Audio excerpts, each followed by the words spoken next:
Vegan మా vegan అనగా మచిలీపట్నం, విజయవాడ, గుంటూరు. అరే ఈ మూడిటికి మంచి మంచి ప్లేసు, మంచి డెవలప్డ్ ఏరియాస్.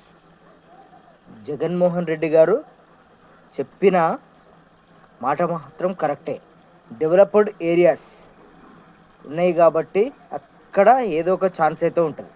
అదే అమరావతి అనుకోండి, అది ఇప్పుడు డెవలప్ చేయాలి. డెవలప్ చేయాలంటే ఎంత టైం పడుతుంది? అయితే మీకు ఒక కథ చెప్తా వినండి. మా మామయ్య ఇలాగే చేశారు. మా మామయ్య అంటే నేను 7th క్లాస్లో ఉన్నప్పుడు మా మామయ్య ఇంట్లో గొడవలైతే వెళ్ళిపోయాడు. ఎక్కడికి వెళ్ళిపోయాడు? హైదరాబాద్ వెళ్ళాడు. హైదరాబాద్ వెళ్ళి అక్కడ ఏం లేదు, ఉన్న డ్రెస్ మీద వెళ్ళిపోయాడు. అక్కడ ఏదో ఒక పని చేసుకుంటూ ఉదయ్ కిరణ్కి డ్రైవర్ అయిపోయాడు. డ్రైవర్ అయిపోయి తర్వాత అలా అలా అలా ఎదిగాడు. అంటే మనం పోయి బతకగలే స్థితి ఉన్నది. క్యాపిటల్ సిటీ, క్యాపిటల్ అంటే అలా ఉండాలి. ఇప్పుడు అమరావతికి డైరెక్ట్ మనం పోయి బతకగలుగుతామా? డైరెక్ట్ ఇప్పుడు ఈ డ్రెస్ తోటి నేను పోయి అమరావతిలో బతకగలుగుతామా?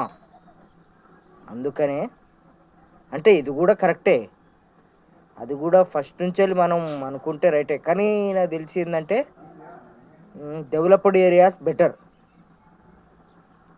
డెవలప్డ్ వైజాగ్ కూడా మస్తు developed area, Vijayawada developed area, చాలా ఉన్నాయి. మచిలీపట్నంలో పోర్ట్ ఉన్నది, అది కూడా డెవలప్డ్ ఏరియా.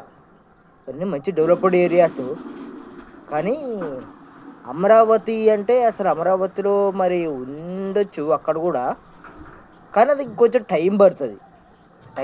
అంటే నాకు తెలిసి నేను 7th నుంచి ఇప్పటికే ఇట్లా అయిపోయినా. మరి నాకు ఎట్లయితేనో నేను ఉంటునో పోతాను మరి అమరావతి వచ్చేవరకు. అందుకనే ఉంటే కొంచెం డెవలప్డ్ ఏరియా చూసుకున్నది బెటరు అని నాకు అనిపిస్తుంది.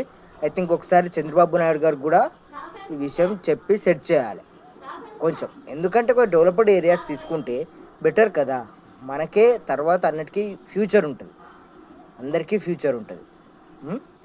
That's okay, right, bye bye, good night, శుభకాయ్.